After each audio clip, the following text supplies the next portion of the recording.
I'm Marcus Thompson, and this morning I watched my wife Victoria stride into the Denver courthouse like she was walking the red carpet at the Oscars.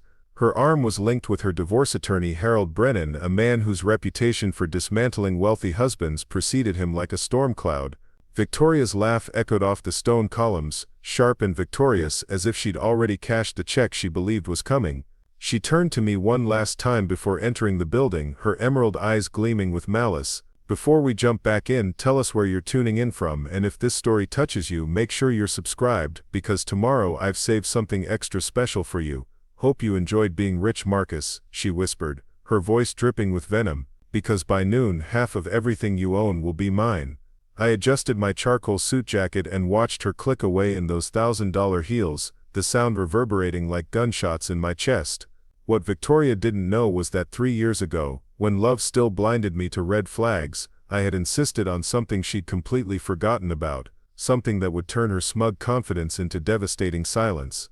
In the next few minutes, I'll show you how a marriage built on lies crumbled in a single courtroom moment, how arrogance became agony, and why sometimes the most powerful weapon isn't anger or revenge, but simply the truth written in black and white. Victoria and I met at a charity gala in downtown Denver 5 years ago. She was stunning, absolutely radiant in a way that made every head in the room turn when she walked by. Her auburn hair cascaded over her shoulders like liquid copper, and when she smiled, it felt like the sun breaking through storm clouds. I was 34 then, recently promoted to senior partner at Thompson Associates, the architectural firm my father had started from nothing. Success had been kind to me, but loneliness had been my constant companion. Then Victoria entered my world like a hurricane disguised as a breeze. She worked in marketing for a high-end jewelry company, or so she claimed. Her business cards were always perfectly crisp, her stories about client meetings always detailed enough to seem real. Looking back, I realize how little I actually knew about her work, how conversations about her day always somehow shifted to my projects, my achievements, my bank account. But in those early months I was intoxicated. Victoria had a way of making me feel like the most important man in any room. She listened when I talked about blueprints and building codes, asked intelligent questions about my latest designs. When I won the contract to design the new Denver Convention Center expansion, she was the first person I called. Her excitement felt genuine, her pride in my success seemed real. Our courtship was a whirlwind of expensive dinners, weekend getaways to Aspen, and nights at the theater where Victoria would lean against my shoulder during intermission, her perfume creating a cloud of desire around us. She had expensive tastes, but I didn't mind. Success meant nothing if you couldn't share it with someone who appreciated the finer things in life. When she admired a diamond bracelet in the window of Tiffany & Company, I bought it for her the next day. When she mentioned wanting to see Paris, I booked first-class tickets for the following month. Every gift brought that radiant smile, every gesture of generosity earned me her breathless gratitude. 6 months into our relationship, Victoria moved into my penthouse overlooking the city. She transformed the space with her feminine touch, adding artwork and flowers, hosting dinner parties that showcased both my success and her social grace. My friends were impressed, my business partners envious. Victoria had a gift for making everyone feel comfortable while simultaneously making it clear that she was the prize I had won. She was the perfect accessory to my perfect life, or so I believed. The proposal came 18 months later, at the same charity gala where we'd met. I had it all planned out, the ring hidden in my jacket pocket, the photographer positioned discreetly in the corner. When I dropped to one knee in front of 300 of Denver's elite, Victoria's gasp seemed to come from her soul. Tears sparkled in her eyes as she said yes, her voice trembling with what I interpreted as overwhelming joy. The crowd erupted in applause, cameras flashed, and I felt like the luckiest man alive. Later that night, as we celebrated in our suite at the Brown Palace Hotel, Victoria clung to me like I was her salvation. But even then, in the midst of my happiness, a tiny voice in the back of my mind whispered a warning. During our engagement dinner the following week, my father pulled me aside. "Son," he said, his weathered hands gripping my shoulders, "she's beautiful, no doubt about it, but make sure you protect what you've built. Promise me you'll get a prenup."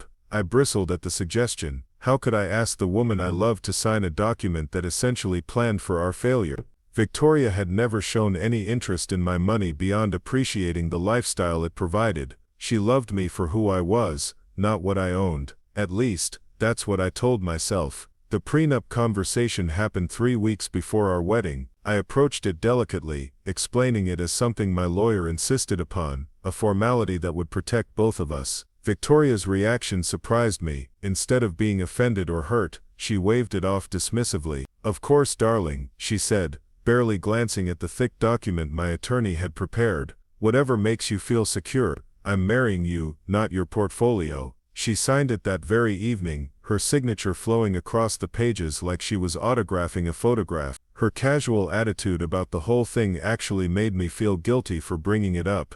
Here was a woman so confident in our love that legal protections seemed irrelevant to her.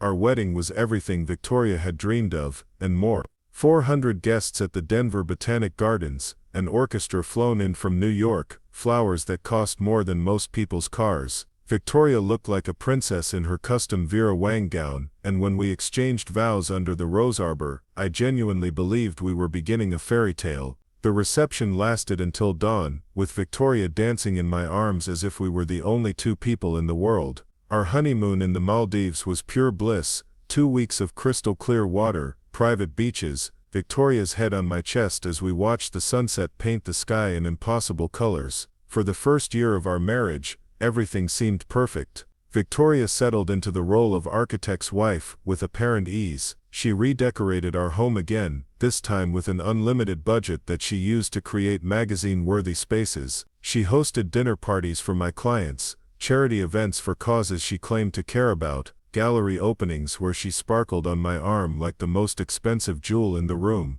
Friends called us the golden couple, and I basked in their envy. Victoria had given up her marketing job after the wedding, claiming she wanted to focus on being a proper wife, and perhaps starting a family soon. But slowly, almost imperceptibly, cracks began to appear in our perfect facade. Victoria's shopping trips became longer and more frequent. Boxes from Neiman Marcus and Saks arrived daily, filled with clothes she wore once or never at all. When I mentioned the credit card bills, she laughed and reminded me that we could afford it. She wasn't wrong, but something about her casual attitude toward money that wasn't hers bothered me. Victoria also developed new friendships, mostly with other wealthy wives who spent their days at exclusive spas and boutiques. Her social calendar became packed with lunches and charity committee meetings that always seemed to run late into the evening. The first real warning sign came during our second year of marriage. I returned from a business trip to Los Angeles a day early, hoping to surprise Victoria with dinner at her favorite restaurant. The house was empty, which wasn't unusual given her active social life, but when I checked our bedroom, I found things that made my stomach clench with suspicion. A champagne bottle I hadn't opened, 2 glasses on the nightstand, and Victoria's jewelry scattered across the dresser in a way that suggested hasty removal. The sheets smelled faintly of cologne I didn't recognize, something expensive and masculine that hung in the air like evidence. When Victoria returned home hours later, she seemed flustered to find me there. Preparing and narrating this story took us a lot of time, so if you are enjoying it, subscribe to our channel. It means a lot to us.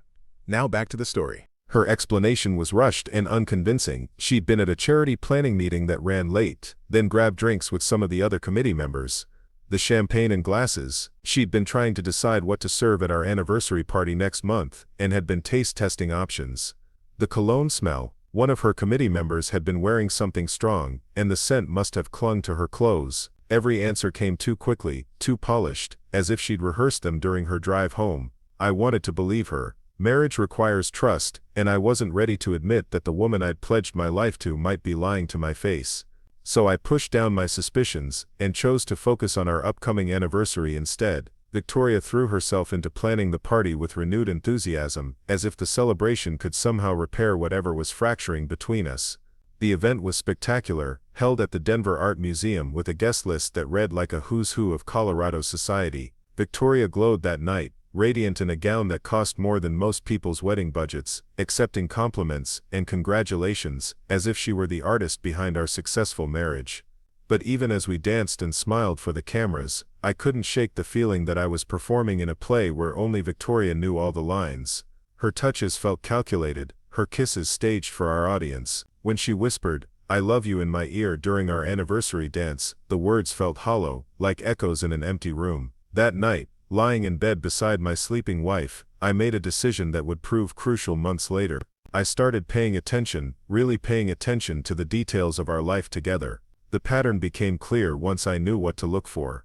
Victoria's late nights increased in frequency, always with explanations that sounded reasonable but felt rehearsed.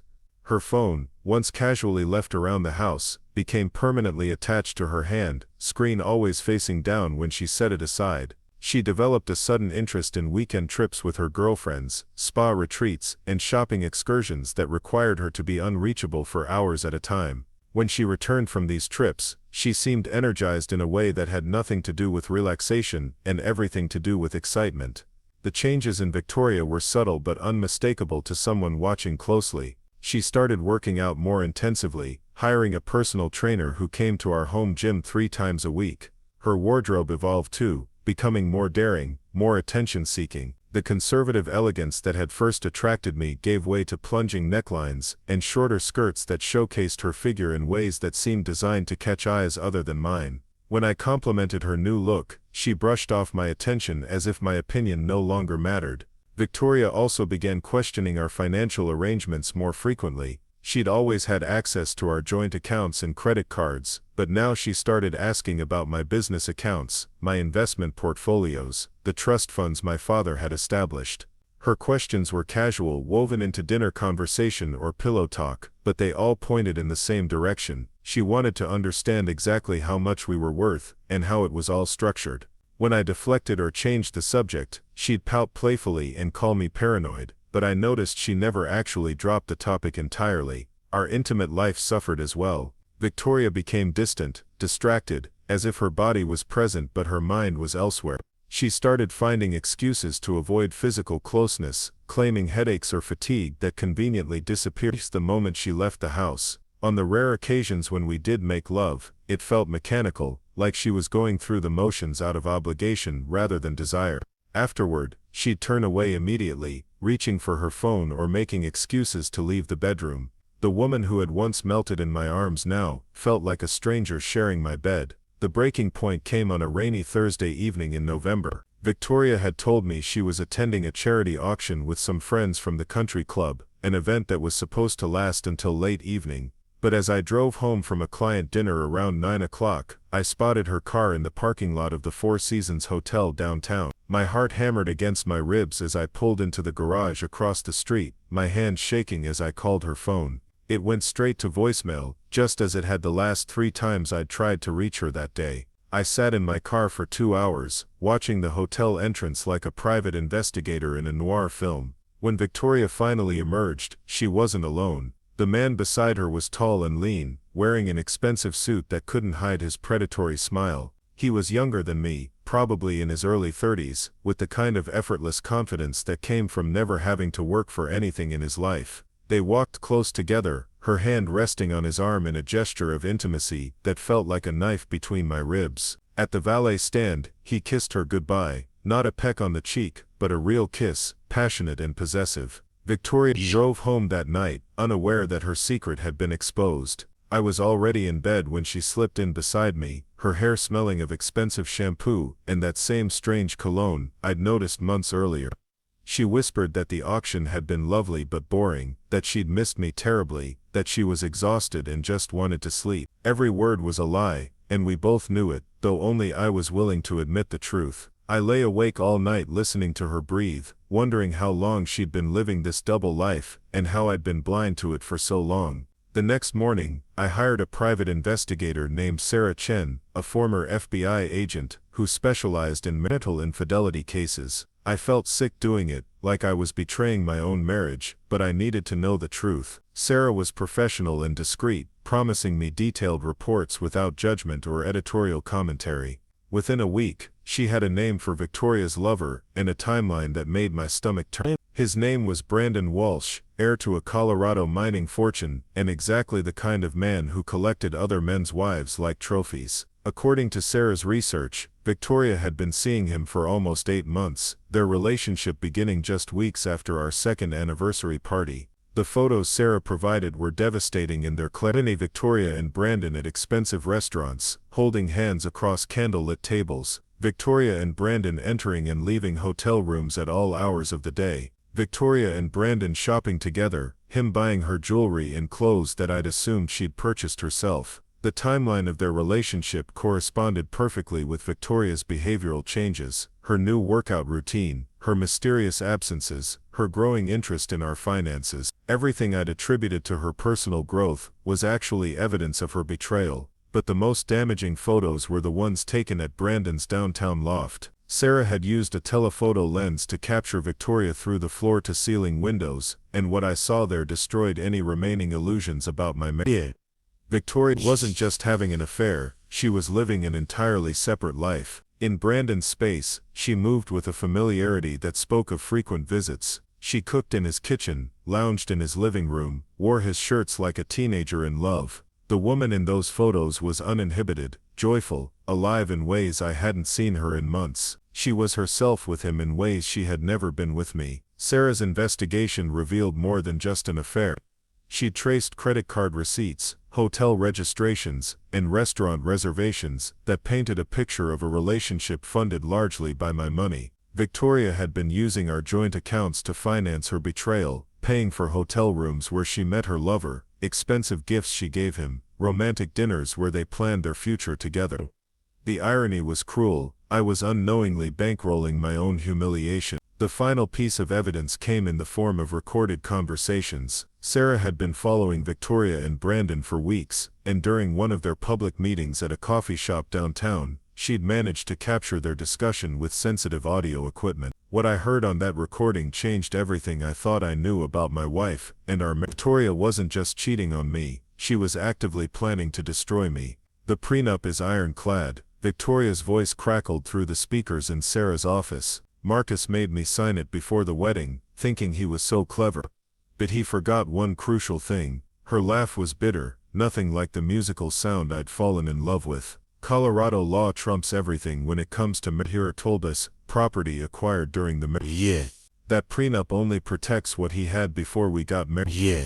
Brandon's response chilled my blood. So the new office building, the expansion of the firm, all the investments from the last 3 years. His voice trailed off, but Victoria finished the thought with obvious satisfaction. All community property. The prenup is worthless for anything acquired after our wedding date. My lawyer says I can claim half of everything he's built since we said I do, plus spousal support for at least 5 years. We're talking about millions, Brandon. Enough to start over anywhere we want. The recording continued for another 20 minutes, detailing their plans to relocate to California after the divorce, Brandon's excitement about no longer having to hide their relationship, Victoria's calculations about exactly how much money she could extract from our marriage.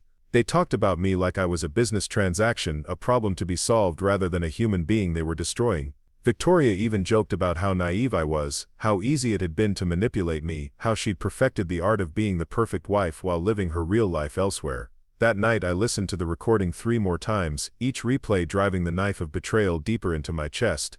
The woman I'd loved, the woman I'd trusted with my heart and my future, had been playing a long game from the very beginning.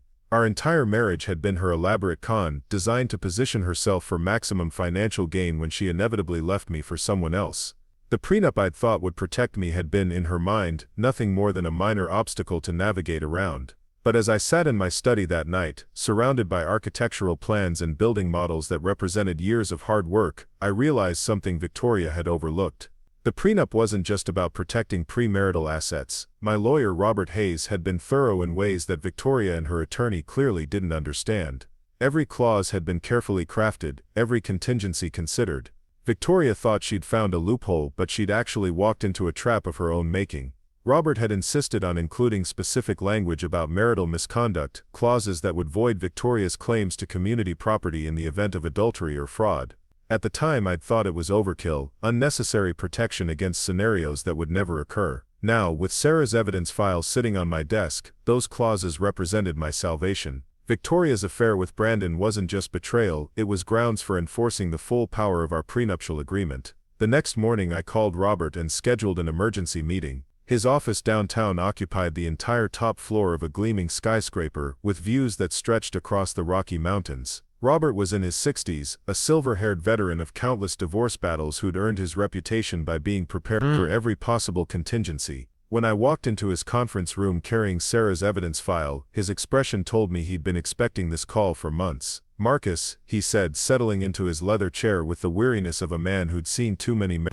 "I take it Victoria's finally shown her true colors." His tone wasn't sympathetic, it was businesslike, professional. Robert dealt in facts, not feelings, and he'd warned me 3 years ago that beautiful women marrying successful men often had ulterior motives. I spread Sarah's photos across the conference table like playing cards, each image a piece of evidence in the case against my marriage. Robert examined them methodically, occasionally making notes or asking for clarification about dates and locations. When I played him the recorded conversation, his eyebrows rose slightly, the closest thing to surprise I'd ever seen from him. "She's right about one thing," Robert said when the recording ended. "Colorado law does favor community property division, but she's wrong about everything else." He pulled out a copy of our prenuptial agreement, the same document Victoria had signed so casually 3 years earlier. "Did you read Clause 17 when you signed this, Marcus?" I shook my head, admitting that I'd trusted his expertise and signed where he'd indicated. Robert smiled grimly and turned to a page near the back of the document. Clause 17 specifically addresses marital misconduct and its impact on property division. In the event that either party engages in adultery during the marriage, that party forfeits all claims to community property acquired during the union.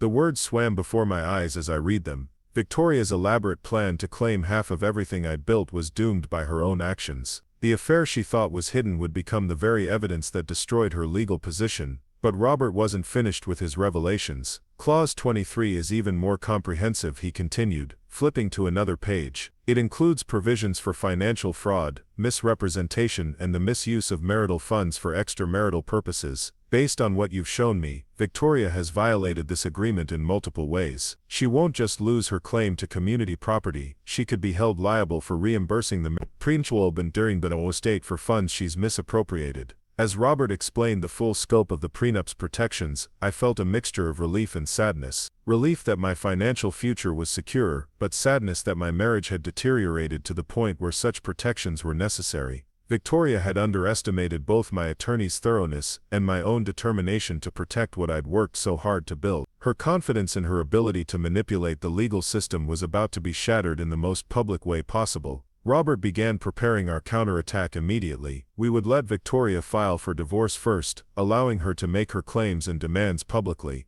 Then we would respond with our evidence, systematically dismantling her case while exposing her betrayal to the court and inevitably to Denver society. It was a calculated strategy designed not just to protect my assets, but to ensure that Victoria's reputation would suffer the same destruction she'd planned for mine. The waiting was the hardest part. For weeks after discovering Victoria's affair, I had to maintain the facade of our marriage while secretly preparing for its end. I watched her get ready for her secret meetings with Brandon, kissed her goodbye knowing she was rushing to another man's arms, listened to her lies about where she'd been and what she'd done. Every interaction felt like a performance, but I played my part perfectly, giving Victoria no reason to suspect that her deception had been exposed. Victoria seemed energized during this period, more affectionate than she'd been in months. She cooked my favorite meals, planned romantic evenings at home, even suggested we take a second honeymoon to celebrate our anniversary. I realized later that this renewed attention was her way of assuaging her guilt, or perhaps ensuring I remained emotionally invested right up until the moment she destroyed me.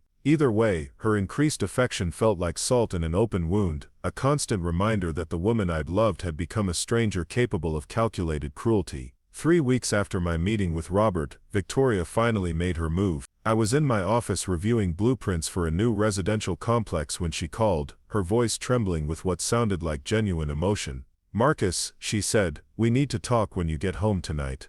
There's something important I need to tell you." The tone was perfect, regretful, scared, but also resolute. If I hadn't known about her affair, I might have actually felt sorry for her. That evening, Victoria staged her confession like a one-woman show. She'd prepared dinner, opened an expensive bottle of wine, even dressed in the black cocktail dress I'd bought her for our first anniversary. She waited until we'd finished eating before dropping her bombshell, her hands clasped tightly in front of her as if she were praying for forgiveness. "Marcus," she began, her voice barely above a whisper, "I haven't been happy for a long time. I've tried to make our marriage work, but I think we've grown apart. I think it would be best for both of us if we got a divorce." The words were carefully chosen, designed to sound mutual and amicable rather than unilateral and calculated. I played my part perfectly, expressing shock and hurt, asking if there was someone else, pleading for a chance to work things out. Victoria denied any affair, claimed she just needed space to find herself, insisted that we could remain friends despite ending our marriage. Every lie rolled off her tongue with practiced ease, and I found myself almost admiring her performance even as it disgusted me. "I want this to be as painless as possible," Victoria said, reaching across the table to touch my hand with fake tenderness. "I know we have that prenup, but I think we can work something out that's fair to both of us." After all, we built so much together over these 3 years. The irony of her words wasn't lost on me. She was essentially asking me to ignore the legal protections I'd put in place so she could rob me more efficiently. I agreed to consider her proposal, promised we could work out the details amicably, even suggested we use mediation instead of lawyers to keep things civil. Victoria's relief was palpable, her smile genuine for the first time in months. She actually hugged me goodbye that night, whispering that she was glad I was being so understanding. As I watched her pack a bag to stay at her sister's house, I almost felt sorry for her. She had no idea what was coming. Victoria filed for divorce the following Monday, hiring Harold Brennan, Denver's most aggressive divorce attorney. Brennan was known for his scorched earth tactics, his ability to find loopholes in even the most airtight agreements, his talent for turning wealthy husbands into financial casualties. His reputation preceded him like a weapon, and Victoria clearly believed she'd hired the man who would deliver her financial freedom. The petition Brennan filed was a masterpiece of legal aggression. It claimed half of all marital property, including my business expansion, investment gains, and real estate acquisitions from the past 3 years.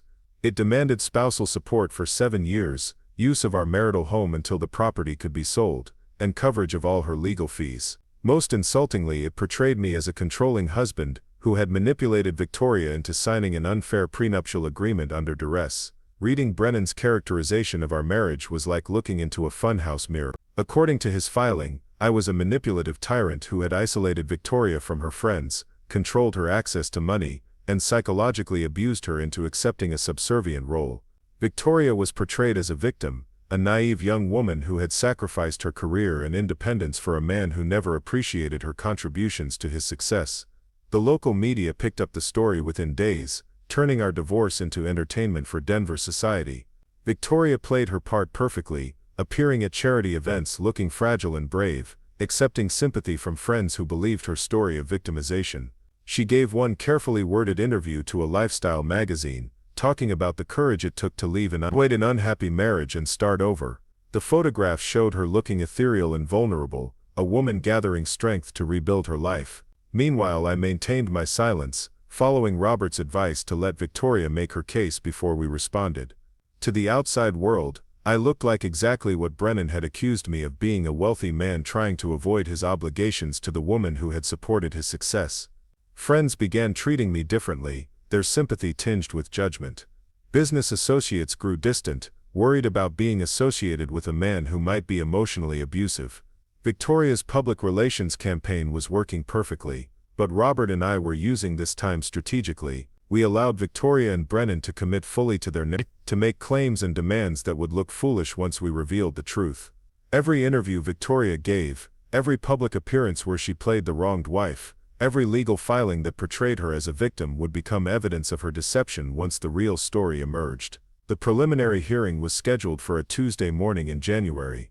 Victoria arrived looking like she was attending a funeral, dressed in conservative black with minimal makeup that made her appear younger and more vulnerable. Brennan flanked her like a bodyguard, his expensive suit and confident swagger broadcasting his certainty of victory. They sat at the petitioner's table radiating righteousness, the picture of a wronged woman and her champion seeking justice.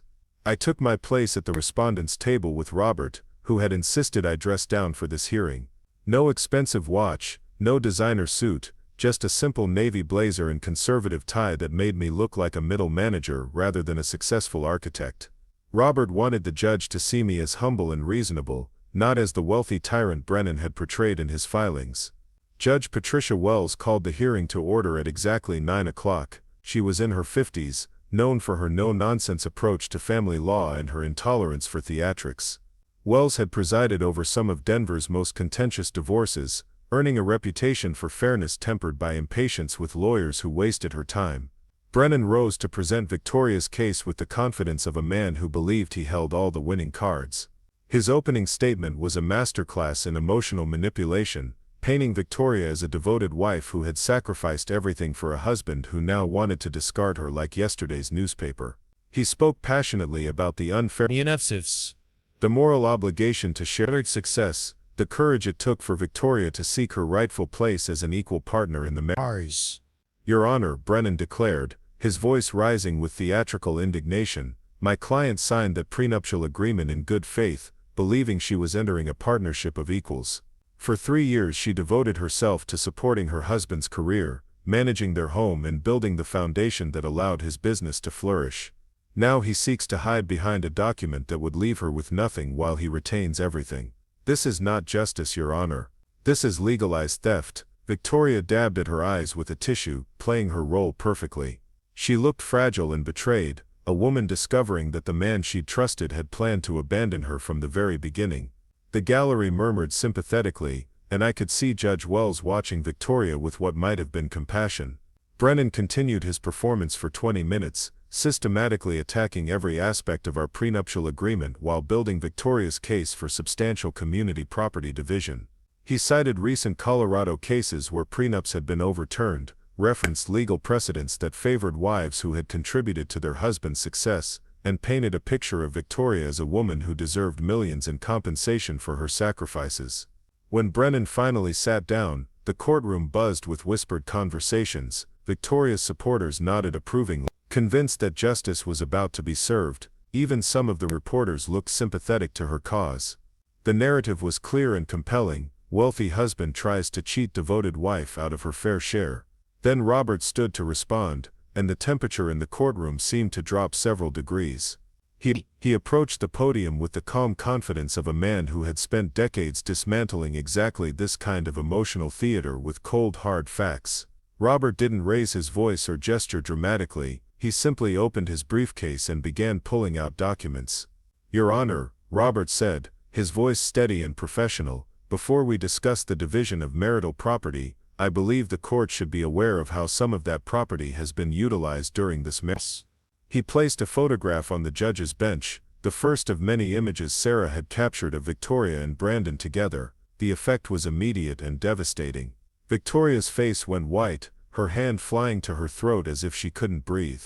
Brennan shot to his feet, objecting loudly, but Judge Wells silenced him with a look that could have frozen fire. She examined the photograph carefully, her expression growing harder with each passing second. Hayes, Judge Wells said quietly, I trust you have more evidence to support what this photograph appears to show. Her tone was neutral, but the shift in courtroom atmosphere was unmistakable. Victoria's narrative was about to collapse, and everyone in the room could feel it happening. Robert smiled for the first time that morning, reaching into his briefcase for the thick folder that would destroy Victoria's case and expose her true character to the world. The prenup she'd dismissed so casually 3 years ago was about to become the instrument of her complete defeat. Robert methodically placed photograph after photograph before Judge Wells, each image more damaging than the last. Victoria and Brandon holding hands at an intimate restaurant. Victoria and Brandon entering the Four Seasons together. Victoria and Brandon kissing passionately in the hotel parking garage. The judge examined each piece of evidence with growing intensity, her professional mask slipping to reveal genuine shock at the brazenness of the affair. These photographs were taken over a 6-week period between November and December of last year, Robert explained, his voice carrying the weight of absolute certainty. As you can see, Your Honor, Mrs. Thompson has been conducting an recent shift while simultaneously seeking to dissolve her marriage and claim community property rights. Brennan was on his feet again, his earlier confidence evaporating like steam. Objection, Your Honor. This is clearly a fishing expedition designed to deflect from the real issues in this case. My client's personal relationships after the breakdown of her marriage are irrelevant to property division. Judge Wells raised her hand, silencing Brennan's protests with surgical precision. Mr. Brennan, sit down. The court will determine what is and isn't relevant. She turned back to Robert, her expression indicating she was far from finished reviewing his evidence. Mr. Hayes, I assume you have documentation establishing the timeline of these photographs in relation to Mrs. Thompson's petition for divorce. Robert nodded, producing a thick manila folder filled with time-stamped images, Private investigator reports in financial records. Indeed, Your Honor. These photographs were taken months before Mrs. Thompson filed for divorce, while she was still cohabitating with my client and using marital funds to finance her extramarital activities. The courtroom had fallen completely silent except for the rustling of papers and Victoria's increasingly labored breathing. She sat frozen in her chair, her carefully constructed mask of wounded innocence cracking with each new revelation. The tissue in her hand had been shredded into confetti, and sweat was beginning to bead along her hairline despite the cool temperature in the chamber. Brandon Walsh wasn't present in the courtroom, but his absence spoke volumes. The man who had promised Victoria a future free from financial concerns had vanished the moment legal consequences became a possibility. Victoria kept glancing toward the gallery as if expecting him to materialize and somehow rescue her from the disaster unfolding around her. But Brandon was nowhere to be found, leaving her to face the wreckage of their scheme alone. Robert continued his systematic destruction of Victoria's case, pulling out bank statements that showed charges to expensive hotels on days when Victoria claimed to be at charity events or spa appointments. Each receipt was a nail in the coffin of her credibility, proof that she had been living a double life funded entirely by my earnings. The irony was devastating. Victoria had used my money to betray me, then planned to use the law to steal even more. Your Honor, Robert said, placing a credit card statement before the judge. This shows a charge of $847 to the Four Seasons Hotel on December 15, the same day Mrs. Thompson told my client she was attending a charity luncheon for the Denver Children's Hospital.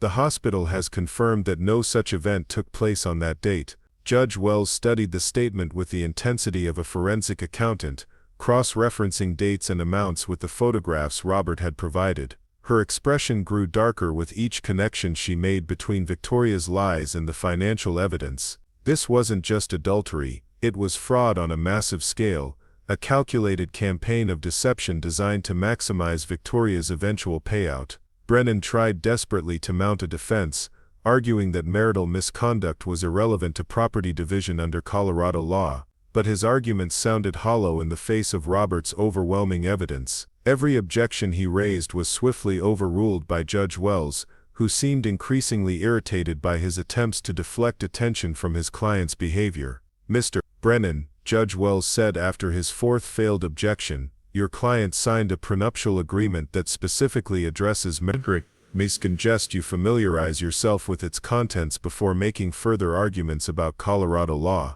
The mention of specific clauses in the prenup sent Brennan scrambling through his files, searching for documents he clearly hadn't examined carefully enough. His face grew pale as he found the relevant sections, his eyes widening as he realized the trap Victoria had walked into. The prenup wasn't just a simple asset protection document, it was a comprehensive agreement that anticipated exactly this kind of betrayal. Robert seized the moment to deliver his knockout blow. Your Honor, I'd like to direct the court's attention to Clause 17 of the prenuptial agreement, which states that any party engaging in adultery during the marriage forfeits all claims to community property acquired during the union.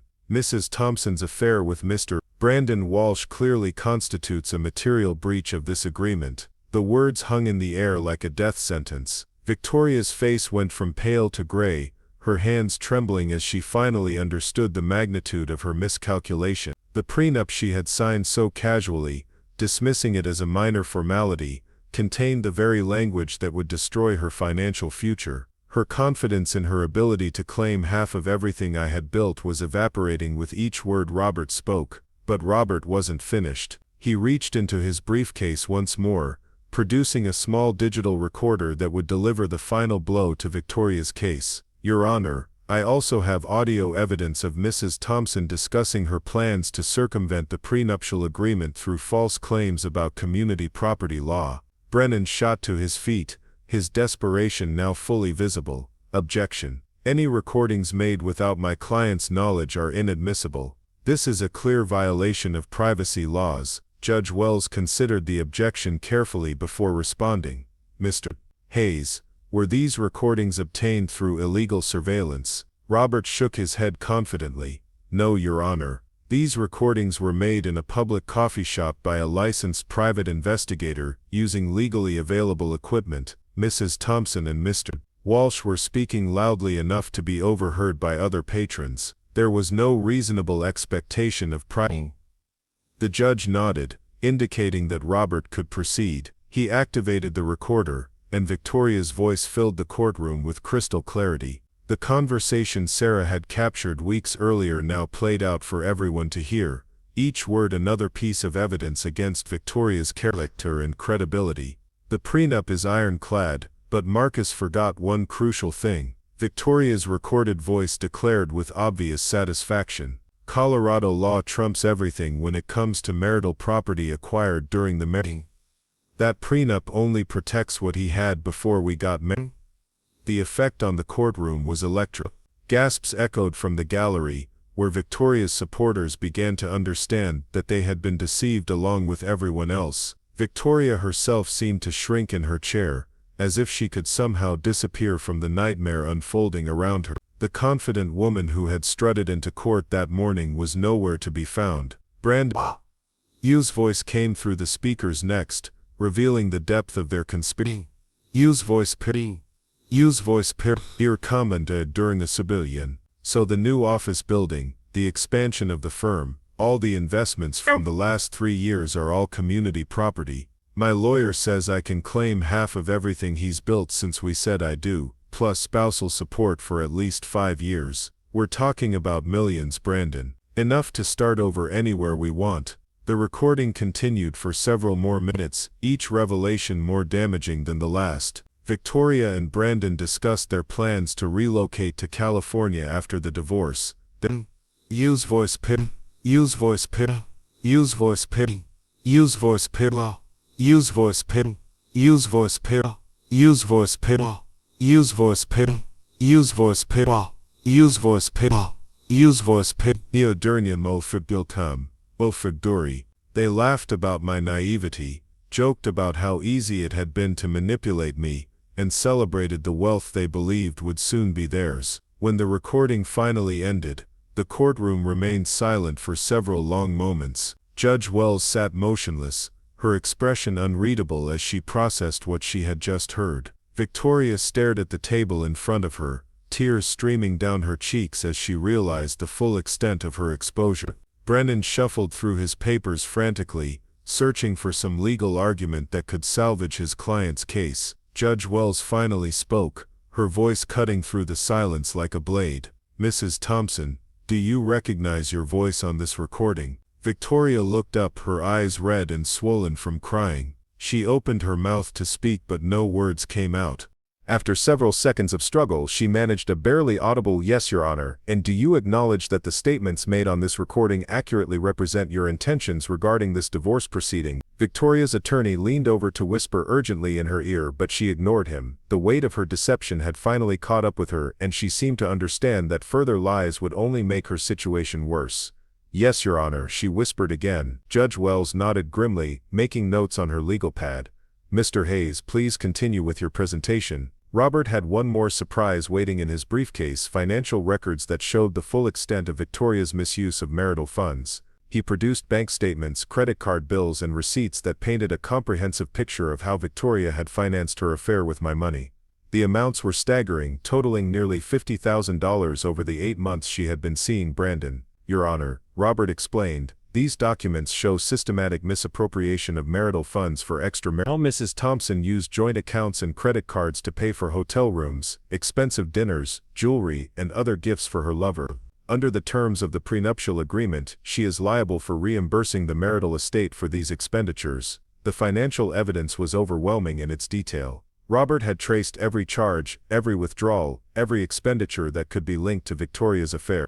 The hotel bills, restaurant receipts, jewelry purchases, and designer clothing charges created a paper trail that revealed the true cost of her betrayal. She hadn't just cheated on our marriage, she had systematically stolen from it to finance her deception. Brennan made one last desperate attempt to salvage his client's case. He argued that the prenup was unconscionable, that Victoria had been coerced into signing it, that the adultery clauses were punitive rather than protective. But his arguments fell flat in the face of Robert's evidence. The prenup had been properly executed, with Victoria represented by independent counsel and given adequate time to review its terms. Her casual dismissal of its importance 3 years earlier now looked like arrogance rather than innocence. Furthermore, Your Honor, Brennan continued, my client's relationship with Mr. Walsh began only after the marriage had irretrievably broken down. The timeline of their relationship suggests that it was a consequence of marriage, not a cause of them. Robert stood to respond, his rebuttal swift and devastating. Your Honor, the evidence clearly shows that Mrs. Thompson began her affair with Mr. Walsh in March of last year, at a time when she was still actively participating in marital activities and using joint funds for personal expenses. The relationship was not a consequence of marriage. Judge Wells reviewed the timeline Robert had established, comparing dates from the private investigator's reports with Victoria's own statements about when she became unhappy in the marriage. Judge Wells Pretori's own statements about when she became unhappy in the marriage. The discrepancies were glaring. Victoria had been claiming unhappiness that supposedly began months before her affair actually started, suggesting a premeditated plan rather than a spontaneous emotional response. Brennan, Judge Wells said, your client's own recorded statements contradict your argument about timing. She explicitly discusses her plans to manipulate community property law for financial gain, suggesting calculation rather than emotional distress as the primary motivation for this divorce. Brennan slumped in his chair, the fight finally going out of him. He had built his reputation on aggressive tactics and courtroom theatrics, but neither strategy worked when the facts were so clearly against his client. Victoria's case wasn't just weak, it was fraudulent, and everyone in the courtroom now understood that fact. Victoria herself seemed to have given up any pretense of fighting the inevitable. She sat silently as her attorney made half-hearted attempts to argue technicalities and procedural issues, her earlier confidence replaced by the hollow stare of someone watching their world collapse in real time. The diamonds in her ears, the designer handbag at her feet, the expensive watch on her wrist all seemed to mock her now, reminders of a lifestyle she had funded through deception and was about to lose forever. The gallery behind us buzzed with whispered conversations as Victoria's supporters began to understand the magnitude of her deception. Friends who had offered sympathy and support now looked at her with a mixture of shock and disgust. The charitable organizations she had claimed to support, the social circles she had cultivated, the reputation she had carefully built over 3 years of marriage, all crumbled along with her legal case. Judge Wells called for a brief recess to review the evidence, leaving Victoria and Brennan alone at their table, while the courtroom emptied. I watched through the window as they engaged in what appeared to be a heated argument, Brennan gesturing angrily, while Victoria shook her head repeatedly. Their attorney-client relationship was clearly strained to the breaking point, with Brennan likely realizing that his client had withheld crucial information that made her case unwinnable. During the recess, Robert and I stepped into the hallway where he briefed me on what to expect when court resumed. The evidence was so overwhelming that Judge Wells would likely rule immediately rather than take the matter under advisement. Victoria's claims to community property would be denied entirely, and she would be ordered to reimburse the marital estate for the funds she had misappropriated. The prenup would be enforced in its entirety, leaving Victoria with nothing more than her personal belongings and whatever money she had earned independently during our marriage. Marcus, Robert said, his voice carrying a note of professional satisfaction, this is one of the most clear-cut cases I've ever handled. Victoria's own actions have voided every claim she might have had to your assets. She'll walk away from this marriage with less than she brought into it. When court resumed, Judge Wells wasted no time in delivering her ruling. She had spent the recess reviewing the prenuptial agreement, the photographic evidence, the financial records, and the recorded conversations. Her conclusion was swift and decisive, delivered in the measured tones of someone who had seen enough marital deception to last several lifetimes. Based on the evidence presented today, Judge Wells began, this court finds that Mrs. Thompson has materially breached her prenuptial agreement through adultery and financial misconduct. The agreement specifically addresses such behavior and provides clear consequences for these actions. Victoria's shoulders shook as she began to cry quietly, the reality of her situation finally sinking in completely. Brennan sat motionless beside her, his expensive suit and gold cufflinks now seeming out of place in the face of such total defeat. The courtroom remained silent, except for the scratch of the court reporter's fingers on her keyboard and the occasional muffled sob from Victoria. Furthermore, Judge Wells continued, The evidence shows systematic misappropriation of marital funds for extramarital purposes. Miss Thompson used joint accounts and credit cards to finance her affair, spending approximately $50,000 on hotel rooms, meals and gifts for her paramour. Under the terms of the prenuptial agreement, she is liable for reimbursing the marital estate for these expenditures. The financial implications of the judge's ruling were staggering. Not only would Victoria receive nothing from our divorce, but she would actually owe money to the marital estate. The funds she had spent on Brendan would have to be repaid, plus interest and legal fees. Her plan to walk away with millions had backfired so completely that she would leave the marriage. Judge Wells addressed Victoria directly, her tone stern but not unsympathetic. Mrs. Thompson, your behavior in this matter has been reprehensible. You entered into a legal agreement in good faith, then systematically violated its terms while planning to defraud your husband through false claims about property law. This court will not reward such conduct with financial gain. Victoria finally looked up, her makeup ruined by tears and her carefully styled hair disheveled from running her hands through it nervously. She appeared years older than the confident woman who had entered the courtroom that morning, aged by the weight of her exposed deceptions and the magnitude of her legal defeat. The prenuptial agreement will be enforced in its entirety, Judge Wells declared. Mrs. Thompson's claims to community property are denied. She will retain her personal belongings and any assets she acquired independently during the marriage, but she has forfeited all claims to property acquired jointly or through her husband's efforts. Brennan made one final attempt to salvage something for his client, requesting an appeal period and arguing for reduced reimbursement requirements. But Judge Wells was unmoved by his pleas. The evidence was too clear, the violations too egregious, and the prenup too well crafted to allow for any mercy. Brennan, the judge said your client had numerous opportunities to honor her marriage vows and the agreement she signed. She chose instead to pursue a course of deception and fraud. This court will not provide relief from the natural consequences of those choices. The final blow came when Judge Wells addressed the issue of legal fees. Under the terms of the prenup, the party in breach was responsible for all costs associated with enforcing the agreement. Victoria would not only leave the marriage empty-handed and in debt, she would also be required to pay for the legal representation that had so thoroughly destroyed her case. Mrs. Thompson will be responsible for all reasonable attorney fees and court costs incurred by both parties in this matter, Judge Wells ruled.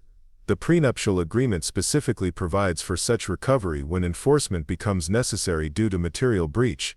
Brennan's face went white as he calculated the financial implications of the judge's ruling. His fees alone would run into six figures, and Robert's costs would be substantial as well. Victoria would be financially devastated, facing legal bills that would take years to pay off even if she found steady employment immediately. As Judge Wells prepared to adjourn the hearing, she delivered one final observation that summarized the entire case with brutal clarity. This matter serves as a reminder that marriage is a legal contract as well as an emotional commitment. Those who choose to violate the terms of that contract should not expect the courts to protect them from the consequences of their actions. The gavel fell with a sharp crack that seemed to echo through the silent courtroom. Victoria remained seated, staring at the table in front of her as if she could somehow will the judge's words to disappear. Brennan gathered his papers quickly, avoiding eye contact with his client as he prepared to flee the scene of his professional humiliation. I stood slowly, feeling a mixture of relief and sadness wash over me. Relief that my financial future was secure and that Victoria's deception had been exposed, but sadness that a marriage I had entered with genuine hope had ended in such spectacular betrayal. The woman I had once loved was now a stranger, revealed as someone capable of calculated cruelty in pursuit of money she hadn't earned. Robert shook my hand firmly, his professional satisfaction evident in his grip. We had achieved total victory, but the cost had been the complete destruction of Victoria's life and reputation. She would leave this courtroom not just financially ruined but socially destroyed, her betrayal now public knowledge that would follow her wherever she tried to rebuild. Victoria finally stood on unsteady legs, her designer heels clicking hollowly on the marble floor as she made her way toward the exit. She didn't look back at me, didn't offer any apology or explanation for the chaos she had created. She simply walked away, leaving behind the wreckage of a marriage she had systematically destroyed through her own greed and deception. The gallery emptied slowly, with former friends and supporters filing past Victoria without acknowledgement. The social circle she had cultivated so carefully was abandoning her as quickly as Brandon had, unwilling to associate with someone whose true character had been so publicly exposed. Victoria was discovering that fair-weather friends disappear at the first sign of scandal. Brandon Walsh, the man who had promised Victoria a future free from financial worries, was nowhere to be found as she faced the consequences of their scheme. He had vanished as soon as the legal implications became clear, leaving her to face the wreckage alone. The relationship that had seemed so passionate and promising had revealed itself to be nothing more than a transaction, with Brandon interested only in Victoria's access to my money. As I watched Victoria leave the courthouse, I reflected on the irony of her situation. She had risked everything she actually possessed chasing something she could never legally claim, destroying a real marriage for the fantasy of easy wealth. The prenup she had dismissed so casually had been her protection as much as mine, ensuring that both parties honored their commitments and maintained the integrity of the relationship. But Victoria had chosen deception over honesty, greed over gratitude, and betrayal over loyalty. The consequences of those choices would follow her for years to come, affecting not just her financial situation but her ability to form meaningful relationships with others. Trust once broken so completely is nearly impossible to rebuild. The Denver media covered our divorce extensively, turning Victoria's downfall into a cautionary tale about the dangers of marital fraud. Her photograph appeared in newspapers and gossip magazines, always accompanied by unflattering headlines about greed and betrayal. The social media posts she had carefully crafted to project an image of perfection now looked like evidence of her deception. Victoria's fall from grace was swift and complete. The charitable organizations she had claimed to support quietly removed her name from their committees. The country club where she had networked with other wealthy wives revoked her membership. The exclusive boutiques where she had shopped with my money suddenly found reasons to decline her credit applications. Her carefully constructed social life evaporated as quickly as her legal case had collapsed. Meanwhile, I found myself free from the web of lies and manipulation that had defined the final years of our marriage. The relief of no longer having to pretend that everything was fine, of no longer having to ignore the warning signs of Victoria's betrayal, was profound. I could finally focus on rebuilding my life without the constant undercurrent of deception that had poisoned our relationship. The architecture firm continued to thrive, with new projects and expanded opportunities flowing from the reputation I had built through years of honest work. My professional relationships, untainted by the scandal surrounding Victoria, remained strong and supportive. Clients who had initially been concerned about associating with someone involved in a contentious divorce came to understand that I had been the victim rather than the perpetrator of deception. Robert's strategy had been perfect in its execution. By allowing Victoria to commit fully to her fraudulent narrative before revealing the truth, we had ensured that her defeat would be total and undeniable. She couldn't claim to have been blindsided or treated unfairly because the evidence of her misconduct was overwhelming and incontrovertible. The prenuptial agreement that Victoria had signed so dismissively 3 years earlier had proven to be exactly what Robert had designed it to be: comprehensive protection against the very behavior Victoria had chosen to engage in. Every clause had been carefully crafted to anticipate potential problems and provide clear remedies when those problems arose. Victoria's miscalculation about community property law revealed the danger of getting legal advice from unqualified sources. Brandon Walsh, despite his confident assertions about Colorado divorce law, had no legal training and had given Victoria completely incorrect information about her rights. His ignorance had combined with her greed to create a strategy doomed to failure from the beginning. The recorded conversation that had so effectively destroyed Victoria's case also revealed the cold calculation behind her betrayal. This wasn't a crime of passion or the result of an unhappy marriage. It was a premeditated scheme to defraud me of assets I had worked years to accumulate. The emotional pain of her infidelity was compounded by the realization that our entire relationship had been nothing more than a long-term financial strategy. As I left the courthouse that day, I felt the weight of 3 years of deception lifting from my shoulders. The future stretched ahead of me, unmarked by the lies and manipulation that had defined my marriage to Victoria. I was free to pursue genuine relationships built on honesty and mutual respect, rather than the calculated performance that had characterized life with Victoria. The sun was shining as I walked down the courthouse steps, the crisp Denver air filling my lungs with possibilities. Behind me, the building that had witnessed Victoria's downfall stood solid and permanent, a monument to the principle that truth ultimately prevails over deception. Ahead of me lay a future built on the foundation of hard work, honest dealing, and the protection provided by careful planning and skilled legal counsel. 6 months after the gavel fell, Victoria's new reality looked nothing like the glamorous lifestyle she had once taken for granted. The penthouse overlooking downtown Denver was gone, replaced by a cramped studio apartment in a converted warehouse on the wrong side of town.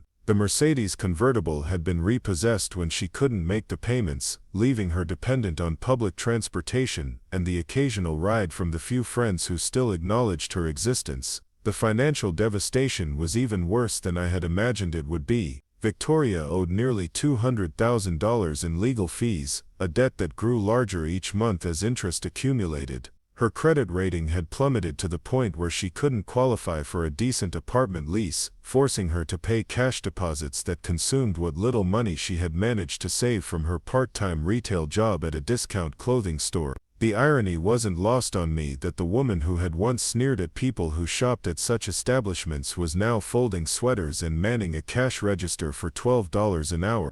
Her coworkers had no idea that their quiet, withdrawn colleague had once been married to one of Denver's most successful architects. Victoria had learned to keep her head down and her mouth shut, understanding that her past would only invite ridicule and gossip. Brandon Walsh had vanished from her life as completely as if he had never existed. The man who had promised her a future of luxury and freedom had disappeared the moment the legal bills started arriving. His phone number was disconnected, his downtown loft was empty, and mutual acquaintances claimed not to know where he had gone. Victoria had been abandoned by the very person who had convinced her to destroy her marriage for a fantasy that never materialized. The social isolation was perhaps the cruelest punishment of all. Denver's high society had closed ranks against Victoria with ruthless efficiency, cutting her off from the charitable committees, country club memberships, and exclusive events that had once defined her identity. Former friends crossed the street to avoid encountering her, and dinner invitations that had once filled her calendar simply stopped coming. She had become a cautionary tale, whispered about at the very gatherings she was no longer invited to attend. Meanwhile, my own life had undergone a remarkable transformation. The freedom from Victoria's manipulation and deception had unleashed a creativity and energy I hadn't felt in years. Thompson Associates landed 3 major contracts in the months following the divorce, including the design for a new performing arts center that would become the crown jewel of my portfolio. Work became a sanctuary again, a place where honest effort produced tangible results without the undercurrent of betrayal that had poisoned my home life. The personal relationships I had neglected during my marriage began to flourish once more. Old friends who had grown distant during Victoria's reign welcomed me back with warmth and understanding. They had sensed something was wrong long before I was willing to admit it, and their relief at seeing me free from her influence was both touching and validating. Dinner parties and social gatherings became enjoyable again rather than performances where I had to worry about Victoria's behavior. Robert Hayes became more than just my attorney, he became a trusted advisor and friend. Our professional relationship had evolved into genuine respect and camaraderie, built on the shared experience of navigating one of the most contentious divorces in recent Denver legal history. Robert's skill and preparation had saved not just my financial future but my faith in the justice system itself. The prenuptial agreement that Victoria had signed so carelessly had proven to be worth far more than the money it protected. It had provided something invaluable, peace of mind and the security that comes from knowing the law would protect honest dealing over fraudulent schemes. Robert's foresight in crafting such comprehensive language had anticipated exactly the kind of betrayal Victoria had attempted, turning her own misconduct into the instrument of her defeat. I found myself sleeping better than I had in years, no longer waking up in the middle of the night wondering what Victoria was really doing when she claimed to be at charity events or spa appointments.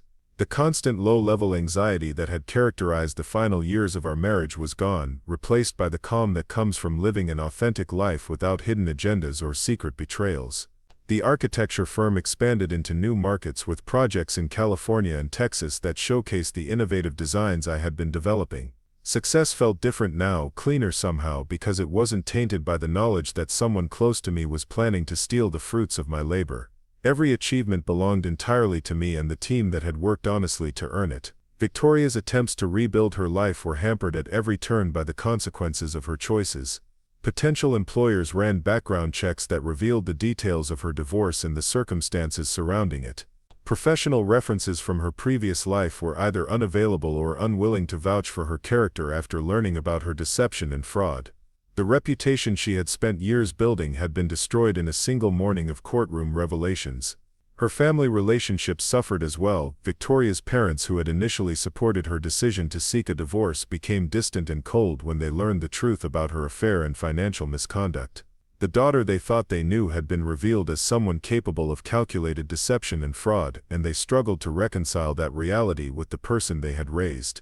Holiday gatherings became tense affairs where Victoria's presence served as an uncomfortable reminder of poor choices and damaged trust. The weight loss was visible whenever I caught glimpses of her around town. Victoria had always been slender, but now she looked gaunt, hollow-cheeked, aged beyond her years by stress and financial pressure. The designer clothes had been replaced by discount store purchases that hung loosely on her diminished frame. The confident posture and radiant smile that had once commanded attention were gone, replaced by the hunched shoulders and downcast eyes of someone who had learned to make herself invisible. Her living situation continued to deteriorate as legal bills consumed every dollar she managed to earn. The studio apartment was in a building where sirens wailed through the night and the hallways smelled of cooking grease and industrial disinfectant. It was a far cry from the penthouse overlooking the city where she had once hosted dinner parties for Denver's elite, entertaining guests who now pretended not to know her name. The irony of Victoria's situation wasn't lost on the local media, who continued to follow her story as an example of how quickly fortunes could change. Articles about the divorce case appeared periodically in business journals and legal publications, using Victoria's downfall as a case study in the importance of prenuptial agreements and the dangers of marital fraud. Her photograph, usually from happier times during our marriage, accompanied stories that detailed her spectacular fall from grace. Brandon Walsh had fled not just Denver but Colorado entirely, according to the private investigator Sarah Chen, who continued to track him out of professional curiosity. He had surfaced briefly in Miami before disappearing again, leaving behind a trail of unpaid debts and angry creditors. The man who had seemed so sophisticated and successful had revealed himself to be nothing more than a con artist who moved from victim to victim, leaving destruction in his wake. Victoria's attempts to contact Brandon had been futile from the beginning. The phone numbers she had for him were disconnected within days of the court ruling, and the email addresses bounced back as undeliverable. The man who had promised to whisk her away to a life of luxury had vanished like smoke, leaving her to face the consequences of their scheme entirely alone. She had traded a real marriage for a fantasy relationship that evaporated the moment it was tested.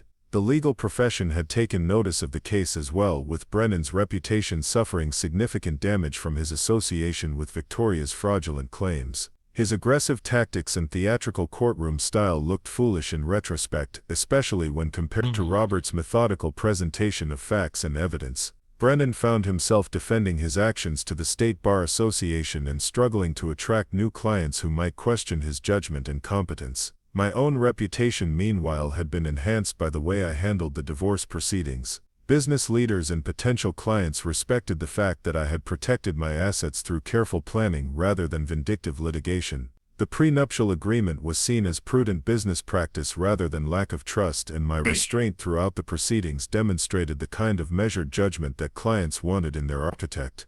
The Performing Arts Center project became a symbol of my renaissance, a soaring structure of glass and steel that captured light and transformed it into something beautiful. Working on the design felt like a metaphor for my own transformation, taking the harsh experiences of betrayal and deception and creating something positive and lasting from them. The building would stand for generations, a testament to the power of honest work and creative vision. Victoria's health began to suffer under the accumulated stress of her circumstances. The woman who had once glowed with vitality and confidence now looked tired and worn, aged by sleepless nights and the constant pressure of mounting debts. Former acquaintances who encountered her at the grocery store or on public transportation were shocked by her deteriorated appearance and defeated demeanor. The charitable organizations that had once courted Victoria's participation now actively distanced themselves from any association with her name. Plaques and acknowledgments that had once displayed her name as a patron or board member were quietly updated to remove any reference to her involvement. The social climbing that had been such an important part of her identity had been reversed completely, leaving her on the outside looking in at the world she had once inhabited. Dating became impossible for Victoria not just because of her financial circumstances but because of her reputation. Denver's social circles were small and interconnected, and stories of her betrayal and fraud had spread through them like wildfire. Men who might have been interested in her physically were deterred by the knowledge of what she had done to her previous husband and the legal and financial chaos that surrounded her.